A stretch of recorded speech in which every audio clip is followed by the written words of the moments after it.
Shiny Mythicals, a topic that's far from a stranger on this channel. They are the rarest of the rare. I have most of them at this point, Fione being my final target. I've decided that while it would be faster to breed for it in Scarlet and Violet, that I'm going to do it in Shining Pearl instead. There are a few reasons for this. I got Arceus, Shaman, and Darkrai all in BDSP. I've never actually gotten a shiny on my main Shining Pearl save.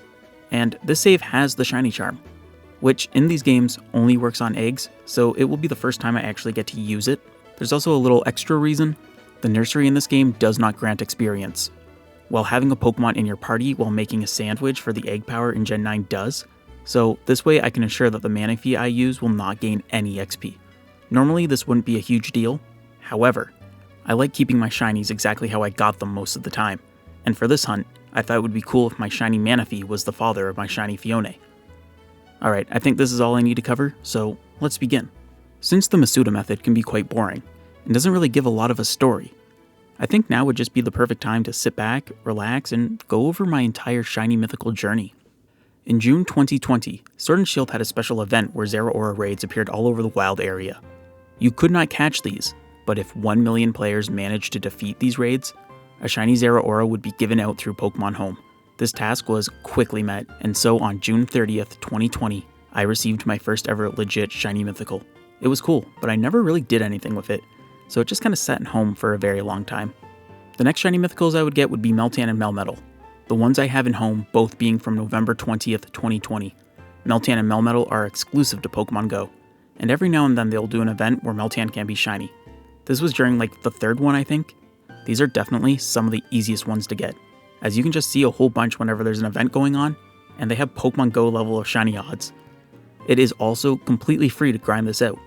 I now had 3 shiny mythicals at this point, and it was around here when I first got the idea of getting every shiny mythical possible. At this time, Sword and Shield were still the newest games, and so my plan relied on using a lot of older games and obtaining event items through dubious means. In early 2021, Pokemon Go announced the worldwide Kanto Go Tour, and that if you bought the like $25 ticket to get all the bonuses, you would get a special research that led to a shiny Mew. This was huge news. Shiny Mew hasn't been available since like the 3rd generation, and now, for a small fee, it can be yours. I obviously jumped at the chance. Now, this wasn't just any research, but what they had dubbed as the masterwork research, and so I had my work cut out for me, having to grind like 12.5 million experience for the level 40 requirement.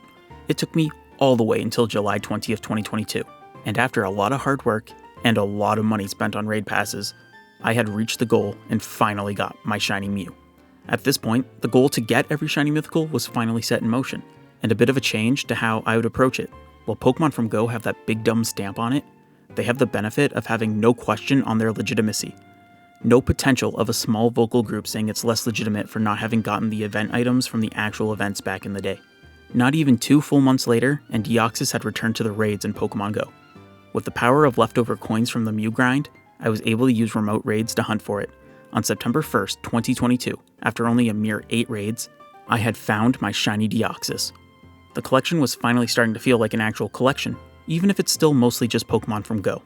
In late 2021, we got Brilliant Diamond and Shining Pearl, faithful remakes of the original Diamond and Pearl, and in being faithful, it would get the Shaman and Darkrai events without any shiny locks. With this game's release, and the rollout of shiny mythicals in Go, the plan of going backwards to get shiny mythicals went completely out the window, as now it's all doable in the modern age.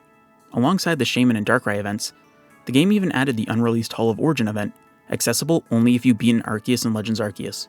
The first time you could ever legitimately shiny hunt Arceus, and so, starting since the event's release, I would slowly chip away at resets here and there, and on September 5th, 2023, I finally found the Golden God. It remains as the longest hunt I've done time-wise, and marks the first proper shiny hunt for the collection. It's also the first shiny hunting video I ever posted, so it really holds a special place in my heart. Shortly after Arceus appeared, Genesect returned to Go raids, and so I was on the hunt. With a stockpile of premium raid passes, and 3 friends willing to help me, it was surely going to go swimmingly. I think we did 15 raids that day, and I didn't find anything. After the failure of the in-person raids, I switched to remote raiding, which by this point had been limited to only 5 a day because Niantic are good and smart developers. First batch, nothing. Second batch, nothing. On the 3rd day of remote raiding, on my 5th and final remote raid, my 30th overall raid, I got my shiny Genesect. It does feel really awesome going over odds in a game where each try can cost real actual money. Keeping with Go for this next one, in early 2023, we had the Ho and Go tour, and alongside it, the Shiny Jirachi research. This one was also quite a bit of a grind, but not as bad as Mew due to already having done the level 40 grind. And so, before the year was even over, on December 9th, 2023, I got my Shiny Jirachi. There was one more Shiny to sneak in before the year was over, as on December 30th, I got my Shiny Manaphy. Now, when BDSP first released, I made 5 alternative saves to get Manaphy eggs to perform the Manaphy Shiny hunt. But the Manaphy eggs in these games actually had the Shiny lock done properly, so it wasn't going to be possible. After a while, I decided I wanted to get mine for the collection, but I didn't really want to go through the pain of doing the actual hunt, especially when I couldn't properly record it. So I took a different route. I obtained a Manaphy egg from Pokemon Ranger, and I used certain tools to examine the egg to find its secret ID, and from there, I created a new save file with a required secret ID to have the egg hatch a shiny, which is possible through RNG. RNG is a totally valid approach to get your shinies. I just personally prefer hunting them, which is why I've never given a lot of spotlight to my Manaphy before. Oh hey, before we continue on, if you're enjoying the video, consider leaving a like or even subscribing. Doing so really helps out the channel. Also, I would love to hear from you in the comments down below, even if it's just about your own Shiny Mythicals. We've now reached 2024, the year of Shiny Bingo. I have 4 in-game hunts left for the Shiny Mythicals, and so all 4 made their way onto the card. First up is Shaman, who I found very fast on January 8th, 2024. This hunt gave birth to my double hunting setup that I use for most of my hunts these days. Shortly after the end of the Shaman hunt, I started the hunt for Celebi. While Shiny Celebi was free research and go, and there was events for the Secret of the Jungle movie, I wanted to hunt for one proper, and I had 2 copies of Crystal VC to play with. So after playing through both at the same time due to one being in Japanese, I could start the hunt. This took me all the way until April 22nd, 2024 to find it. It was during this time that I started the weekly videos on this channel, so hunting did have to take a bit of a back seat, unfortunately. Before I could actually finish my next hunt, a special announcement was made revealing that those who completed both the base game and the 2 DLC Pokedexes for Scarlet and Violet inside of Home would receive a special gift of a shiny Meloetta. This was massive news, as this was the first time in Meloetta's entire existence where you could get it shiny. Since I am a massive nerd, I had this done already and was able to obtain the Meloetta right away on the 16th of October 2024. Not too long after that, and I finally found my shiny Darkrai on October 26, 2024. This hunt was a nightmare, taking over 7,000 resets to find, my most over odds hunt thus far. This hunt took so long that a Pokemon that had been shiny locked for 14 years was released during it. And that brings us to now, where the last shiny I need is Fione, and so on December 14th, 2024, I finally find this.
Oh my god!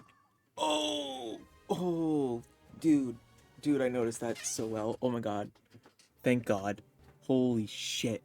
Finally. I haven't even hit odds yet. What am I saying, finally? But, oh, there it is. It looks so good. Oh, that looks so good. Alright, egg 413 was that? 413, 414. I need to see if this is egg 4 or 5. I'm not sure. Let's see. I won't update till afterwards. Dude, could you imagine if that was the back-to-back? the back-to-back shiny Fione, Bione, whatever we want to call it. Okay, so that was 414. All right. Number 414.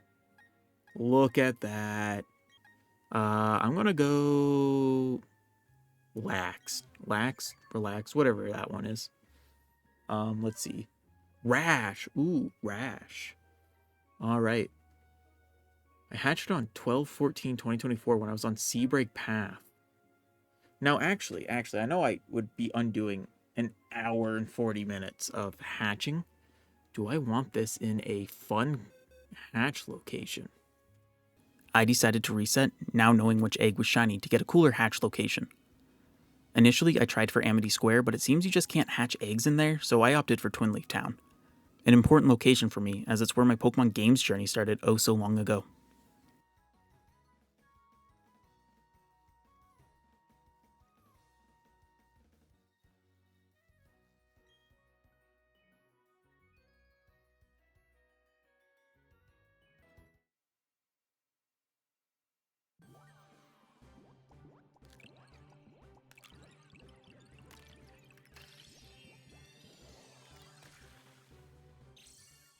Ah, it's still shiny. Let's go.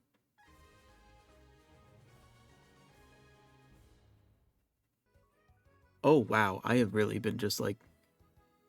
I like that it keeps the date of when I got the egg and then when I hatched it. That's awesome. Can show how long I've been working on this one.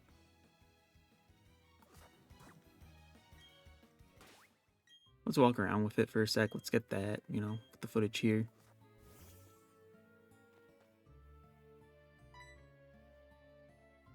Has a goofy expression, I bet it does.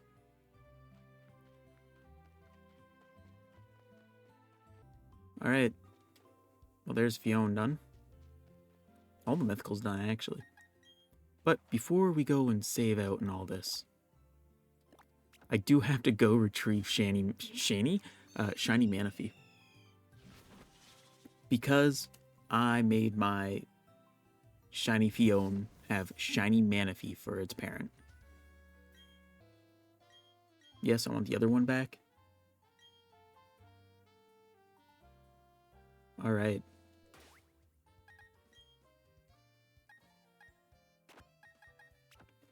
Drop this here. Shiny Manaphy, Shiny Fione. Look at them.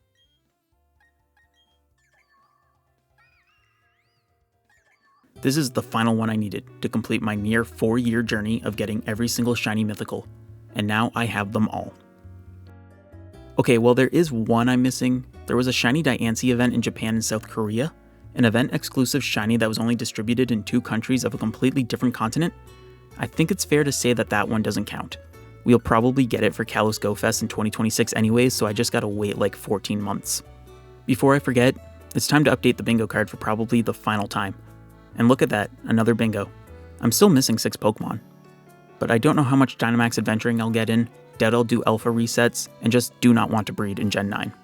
And while I've decided I'm not doing bingo next year, I have instead decided on something else. I'm not going to go crazy and try to get all of these in 1 year. I already have a couple of them, and we'll just start chipping away at them until I get every single legendary shiny to complement my now up-to-date shiny mythical collection. Alright, I want to give a massive thank you to everyone that watches these shiny videos. They don't get the same viewership as my normal videos, but these videos allow for me to be a lot more expressive and give me the excuse to waste my time looking for differently colored pixels. Hopefully I get to make a lot more in the new year. This has been Big Blast 99, and I hope you all have yourselves a goddamn good one.